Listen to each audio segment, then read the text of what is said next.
Hello, Scorpio, Sun, Moon Rising, and Venus signs. Kamusta kayo? Sana po ay nasa mabuti kayong kalagayan. Welcome back po sa Star Tarot. At kung bago kayo rito, welcome din po kayo. Please subscribe, like, share my videos, and leave me a comment kung nakaresonate po kayo. Thank you. First card ni Scorpio, we have healthcare change. Ayan. So, maaari ng iba sa inyo sa ngayon, magtatry kayo ng iba namang klaseng gamutan, no? Pupuwedeng kung dati nagpupunta kayo lagi sa doktor, maaaring meron kayong specific condition na ipinapa-check up, gano'n.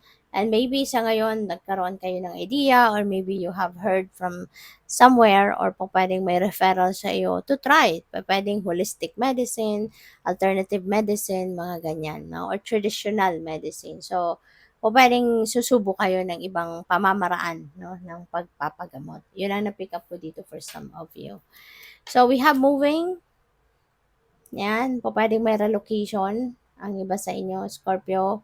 Baka kayo ay maglilipat ng tahanan, maglilipat ng trabaho, maglilipat ng career path, 'di ba? Or pupuwedeng physical activity ito. 'Di ba? Maaaring parte 'yan ano ng healthcare change ninyo, baka merong instruction sa inyo to engage in physical activity para na mas maging active kayo, mas maging healthier kayo, galaw-galaw, mga ganyan.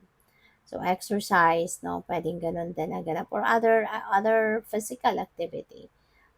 But yeah, travel could also, resonate with this energy. Pupuwedeng merong magta-travel sa inyo for whatever reason. So, good luck sa'yo. We have finances. Ayan. So, pupuwede rin ang iba sa inyo ngayon magfo-focus na sa inyong kaperahang aspeto. Pupuwede na ang iba sa inyo sa ngayon mas magiging stricto na siguro sa paggastos, mas magiging stricto na kayo sa inyong pagba-budget, puwedeng gano'n din ang ganap. Or baka ang iba sa inyo meron kayong mga babaguhin pagdating sa pagma-manage or paghawak ng inyong kaperahan, 'no? So, pupuwedeng gano'n din. Allocation ng pera, siguro mas aanuhin mo na 'yan, mas aasikasuhin mong mabuti.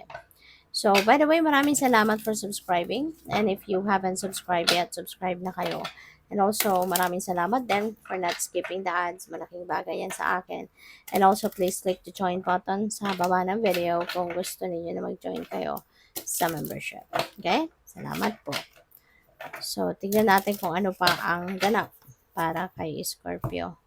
So, we have the Eight of Wands, pero naka-reverse, no?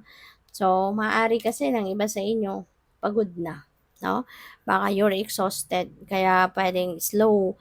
Kaya siguro may moving energy dito kasi dito kayo nanggagaling, you know? Dahil napagod kayo, kaya parang yung mga travel plans niyo sa ngayon, parang tinatamad kayo, 'di ba? Slow progress, pwedeng gano'n. Pagod, kaya medyo mabagal, no? Mabagal kayo ng mga action na ginagawa ninyo. Mga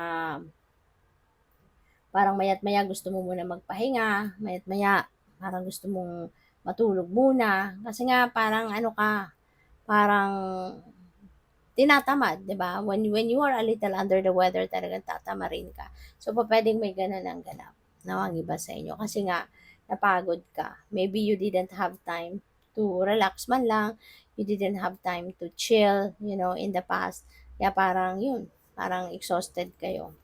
So, we have the Emperor energy. Most probably, ang iba sa inyo, Scorpio, siguro you're going to be a leader. You're going to be sitting in the seat of power, pwedeng ganon. Maaari na ang iba sa inyo siguro sa ngayon ay baka um, magkakaroon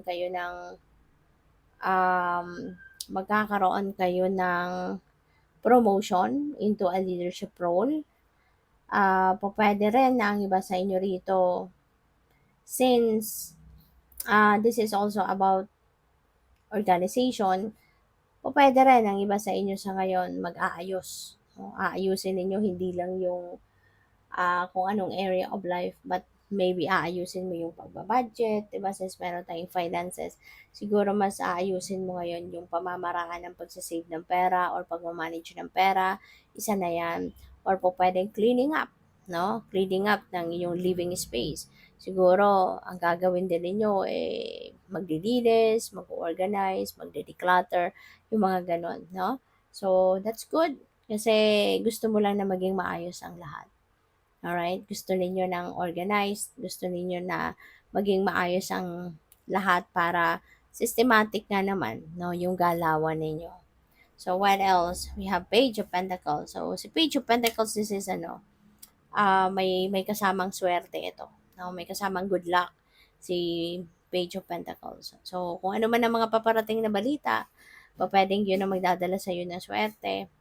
Kung ano man ang mga paparating na balita, maaaring magkakaroon kayo ng financial na may bonus, ganyan, merong dadating na financial blessing, merong dadating na talagang cold cash, pwedeng ganun. Or pwede rin na ang iba sa inyo rito is going to receive um, siguro offers, 'di ba? Offers ng trabaho, offers ng pagkakakitaan, 'di ba? Maaring gano'n. So, kung ano man ang mga balitang dadating, this is good news para sa iyo.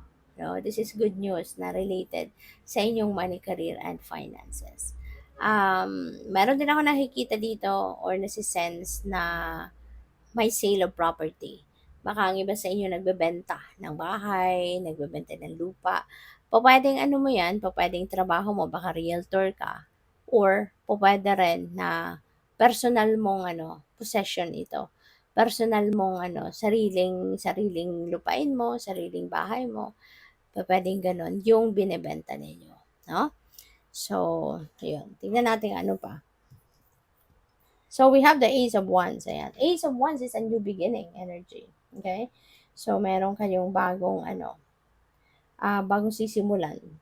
So most likely this is trabaho, you know. Siguro kaya yung moving na yan, baka kayo ay magre-relocate dahil baka mabibigyan kayo ng panibagong posisyon kunyari sa inyong kumpanya. Pero pwedeng promotion yan since we have the emperor. Pwedeng mapopromote ka but you will be relocated to a different place. Maaring ikaw yung mamumuno ng branch ninyo doon, something like that. No? So, pwedeng ganun ang ganap dito. Kaya kailangan din ninyo na mag-travel. This is also involving travel. So, yun. This is really a good start. Kasi, mas magiging ka dito mas magiging inspired ka, mas magiging, tawag dito, excited ka sa pagbabagong ito. No? Kasi new environment, new place, new role sa trabaho, kaya parang super excited ka. So, good luck. Thank you for watching. Love and light. Namaste.